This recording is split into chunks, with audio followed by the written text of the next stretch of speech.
Selanjutnya kita ikuti bersama.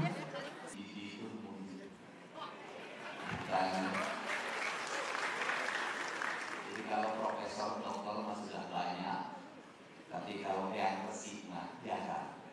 Kenapa disebut resi? Karena dalam kaidah Sunda kaum intelektual, kaum akademis itu disebutnya resi. Resi itu punya sifatnya sifat cai, bulatna bulat cai. Lamun kanu gelas siga gelas, lamun kanu botol siga botol, lamun kanu ember siga ember. Eta cai ngaranna. Kulantaran cai koyangna kudu dijaga kaheranganna, dijaga kasucianna, ulah cueut kanu hideung, ulah konten kanu koneng, homo nambah pamajikan teu mati. Sama problem atuh. Selalu kayak bersih deh, cenah boro-boro nambah jadi bisa tuh disangkutan. Yang saya hormati Ketua Yayasan Pendidikan Tinggi Pasundan Bapak Dr. Haji Makhlul Mansur MSI, saya mengucapkan terima kasih. Universitas Pasundan merupakan universitas yang masih menjadi favorit di Jawa Barat. Mudah-mudahan nanti jadi favorit di Indonesia, favorit di dunia internasional. Dan sebagai orang Sunda, kita bangga punya Universitas Pasundan. Mudah-mudahan Pasundan bukan Pasundan Jubuh Cimata, tapi Pasundan terpancar wajah bahagia. Karena seluruh orang tuanya hari ini bahagia, anak-anaknya bisa lulus. Saya yakin itu yang ngadain sawah. Ayah menjual anti. Ya, di tempat ini jangan salah loh, mereka mungkin beberapa hari yang lalu pusing. Kudu mayar toga. Terus mayar toga kudu nyewa mobil. Terus nyewa mobil hidung bapaknya kudu dandan, pakai gas, pakai dasi, pakai batik. Kita tapi duit itu kumpul. Mudah-mudahan we pinjem di bank emo. Ya kalau wisuda ya harus untuk perguruan tinggi dari TK, STJ, SMP mau wisudaan. Jangan. Wisuda itu hanya satu kali pada jenjang perguruan tinggi, dari TK, SD, SMP, lain wisuda karena kenaikan kelas dan kelulusan. Dibagi rapor, cirina naon, cirina timun bapakna nyumun tumpeng, susuku kaguruna, merek sasajen kaguruna, tanda hubungan, nuhun anak aing oleh-oleh geus naik kelas. Budak aing bulu geus lulus. Teu bejeung mere duit mah teu beunang, udah nya mere kakakkeun tumpeng we tanda cinta, tanda rasa. Kakak hubungan guru jeung murid. Kunaon itu pas ieu cenah kolot teh mau tumpeng, teu kudu ditumpeng ada semesteran ge mahal.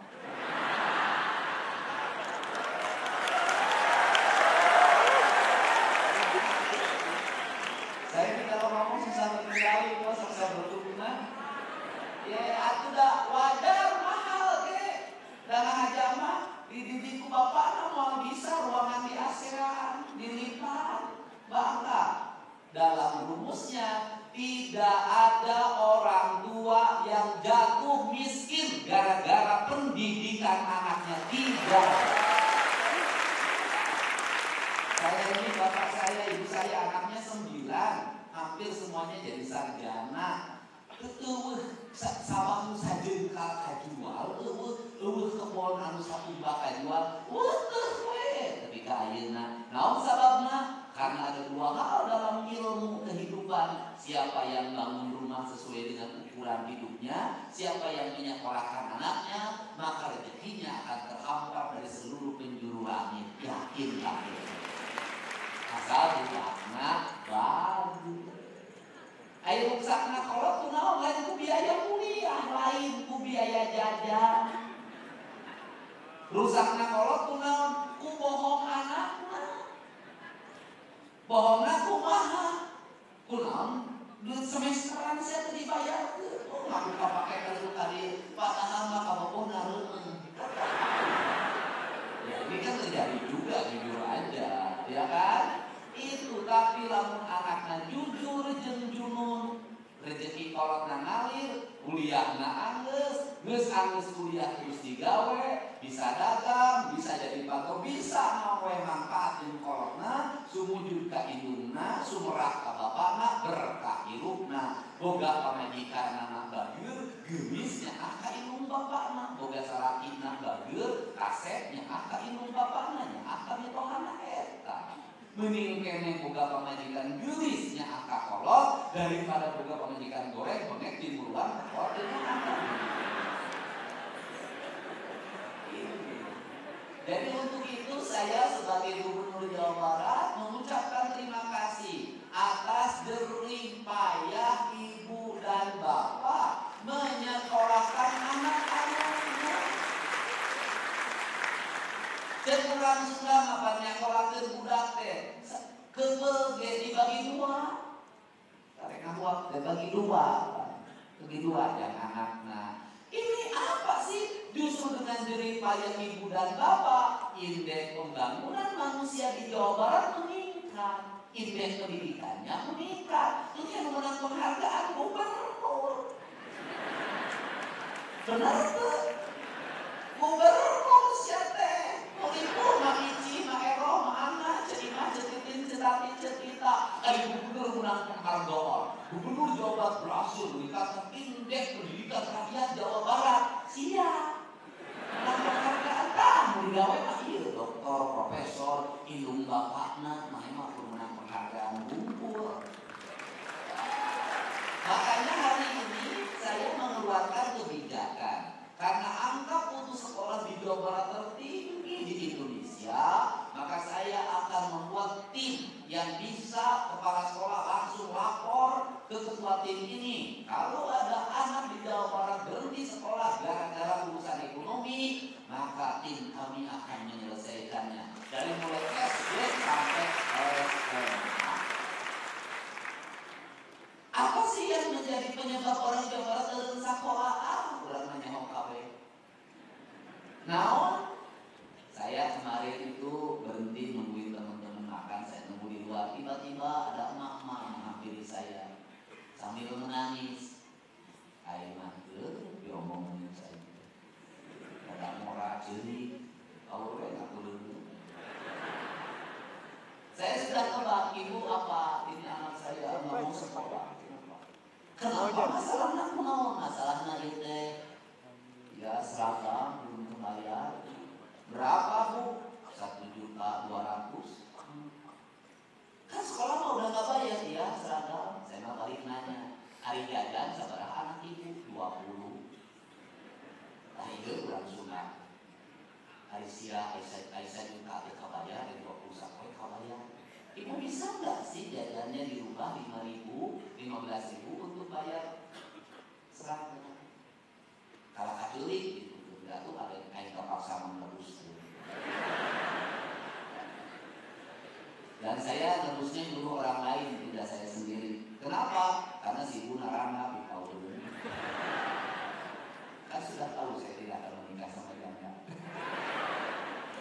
Nah, ini teh kasus seperti ini teh banyak, bukan satu. Ada satu lagi keluarga ya anaknya juga tidak mau sekolah gara-gara seragam. Untuk itu saya ngajak pada penerimaan siswa baru sekarang di seluruh kepala sekolah di Provinsi Jawa Barat, andai kata ada siswanya tidak kebeli seragam, biarkan dia pakai baju apa adanya dulu. Nanti kita lihat mereka tidak punya baju, dari situ pemerintah nanti mengintervensi seragam buat mereka.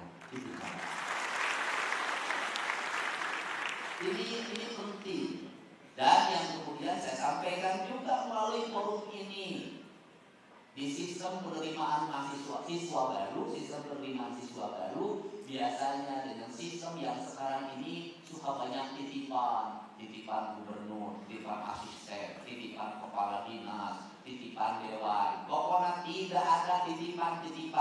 Kepala sekolah yang takut karena titipan memasukkan orang yang tidak berhak, maka saya akan berikan sanksi. Walaupun sebenarnya juga tugas negara. Kalau ada orang maksa masuk ke sekolah sebenarnya bagus, berarti orang tuanya ingin anaknya sekolah. Yang salah itu negara. Kenapa sampai sekarang belum bisa menyiapkan ruang kelas yang baik untuk seluruh rakyatnya? Itu masalahnya. Saya dengan anak-anak. Tapi setelah itu ya kita kerjasama dengan sekolah-sekolah swasta. Dengan nanti saya lagi hitung dulu, mudah-mudahan hitungannya berhasil. Di sekolah negeri maka sudah dibebaskan dari biaya. Di sekolah swasta kita ingin untuk rakyat miskinnya digratiskan yang di sekolah swasta. Ini orientasinya. Kenapa? Karena saya punya analisis, justru yang masuk sekolah swasta itu rata-rata orang tidak mampu. Orang yang mampu, anak-anak mampu, rata-rata bisa masuk di SMA negeri. Ini yang terjadi hari ini. Dan boleh juga saya katakan, anu bakal orang justru itu mah jadi mampu. Anak-anak itu apa ini orang mampu, mampu. Itu baksa sendiri dia untuk barodah. Ngapor menang nengku, ngapor tadi berongku, diberet sisi jalan, diguling, di rumah datang baik. Udah keluar jam 11, kemudian tiba-tiba di jalan dibacok oleh temennya, celik hidungnya datang ke aing.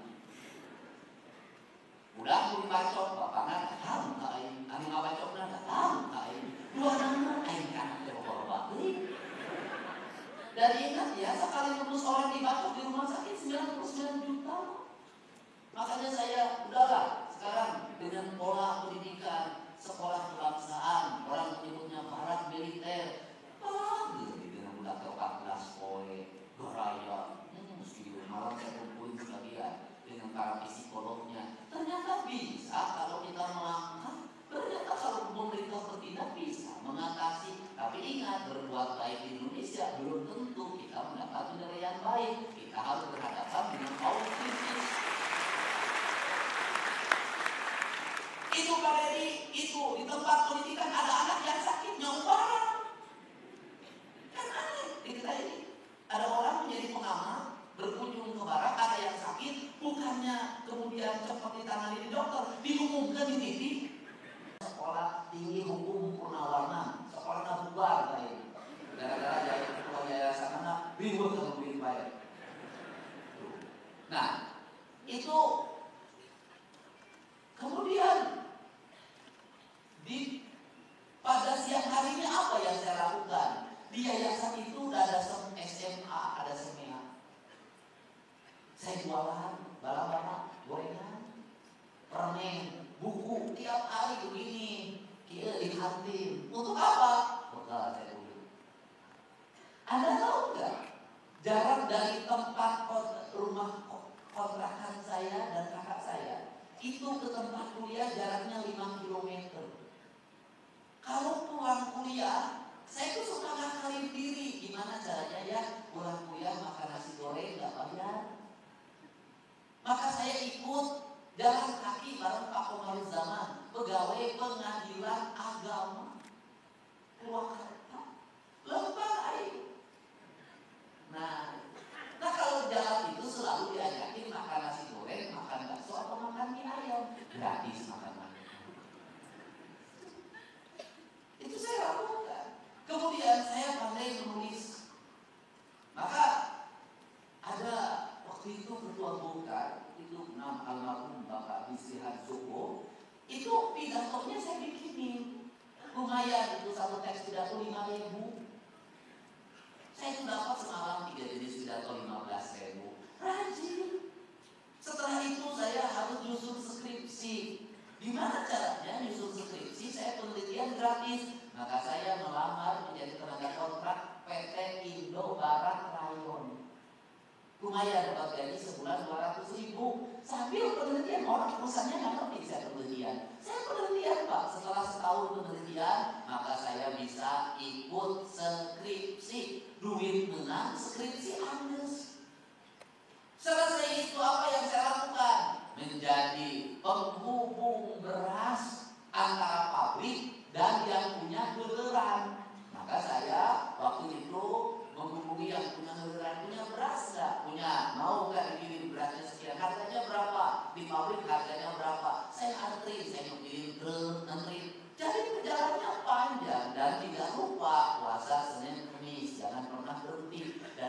lupa juga orang tuanya harus ikut mendoakan. Tidak ada keberhasilan tanpa langkah awal. Tidak ada yang ujuk-ujuk jadi direktur. Tidak ada yang ujuk-ujuk menjadi gubernur. Bertahap saya jadi anggota DPRD, ketua komisi E, jadi wakil bupati, jadi bupati 2 periode, jadi anggota DPR RI. Nah kalau wakil gubernur nanti kapilih, nah itu baru lagi jadi wakil gubernur, baru jadi gubernur.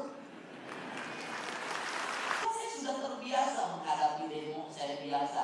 Jembatan Luhur biasanya ada pernah izin pakai roh sama imas tiap hari di rumah saya penuh orang dengan berbagai problem. Saya terbiasa.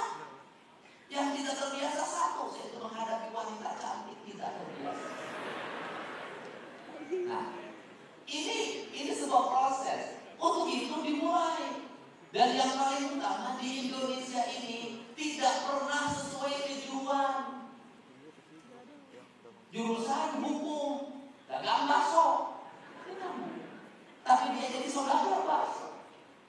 Jurusan ilmu ekonomi belum tentu dia jadi saudagar sukses. Semua di Indonesia itu out of the box. Orang berdasarkan apa? Berdasarkan pikiran dan hatinya. Maka prinsip dasar kepemimpinannya, prinsip dasar ekonominya, prinsip dasar kehidupannya, cing panggil kancing, selesai setahun ikan. Apa itu artinya?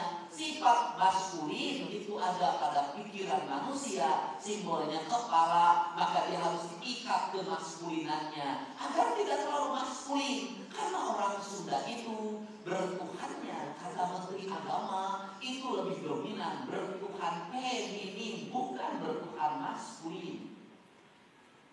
Kemudian sifat femininnya cing cari cing panggil kancing, itu artinya apa? Sifat-sifat feminin, sifat-sifat rasa. Karena di kancingan orang Sunda rasanya disembunyikan, tidak pernah diunggah di medsos. Hati, jadi hati itu salah kita aja kita. Di kancingan, biarkan berita ini aku tanggung sendiri. Orang tua pun tidak boleh mengetahui apa yang aku rasakan. Karena suamiku adalah pilihanku, maka aku harus menanggung beban atas cinta yang ku ekspresikan tanpa persetujuan ibu dan ayahku. Ulang giliran ngajolo saya dari satu tuan, giliran lakukan cerai, saya beda pulang. Ini ditahan di sini. Kancing itu simbol apa? Simbol feminisme. Simbol apa? Simbol aurat. Karena simbol aurat, simbol apa? Simbol syar'i. Maka ada feminim, ada maskulin. Yang maskulin yang diikat, tapi jangan terlalu dilimbar maskulinismenya. Lambangnya apa? Ikat bulu naon mau. Maka lambang maskulinnya orang Sunda mau masuk sorangan, tarabing-abingan. Mau mah lamun ngorok sorangan, tarabing-abingan. Jadi kalau hari ini ada yang mengaku mau, tapi sok abing-abingan, mau kita masih ada dedek. Oh ya yang mau ngacurin. Oh, kemudian mau itu punya karakter. Satu, dia punya teritorial, punya wilayah kekuasaan. Di sini adalah pemilihan. Itu kalau ada dia mau kita, itu wilayah itu batasan. Di air kerajaan Asia, udah diganggu. Nah kemudian yang kedua adalah dia senang pada kesendirian. Kemudian ketika berburu dia turun. Ketika turun dia ngintip mangsanya. Ya kemudian ketika berhasil dia tidak pernah sombong. Dia makan berdasarkan kebutuhan. Setelah itu dia kembali ke tempat pertapaannya. Kalau gagal dia tidak pernah marah, tidak pernah frustasi. Dia kembali ke tempat pertapaannya untuk menunggu langkah berikutnya. Itulah mau. Aku sok curhat mau bebek. Kemudian itu lambangnya, sifatnya bagaimana? Gitu, alasan Asia itu kok suka memakan? Tidak, itu adalah bagian dari tugas kita, alam kita, Tuhan. Bahwa dia adalah pengendali seluruh ekosistem pada sebuah wilayah. Yang kedua, sifatnya sifat feminim. Sifat feminim ada di siapa? Lambang laut, yang itu gunung, leuweung, yang ini laut. Laut lambangnya apa? Ibu ratu. Ibu ratu lambangnya apa? Cantik, tinggi, rambutnya terurai panjang, menggunakan baju yang hijau. Hijaunya hijau laut.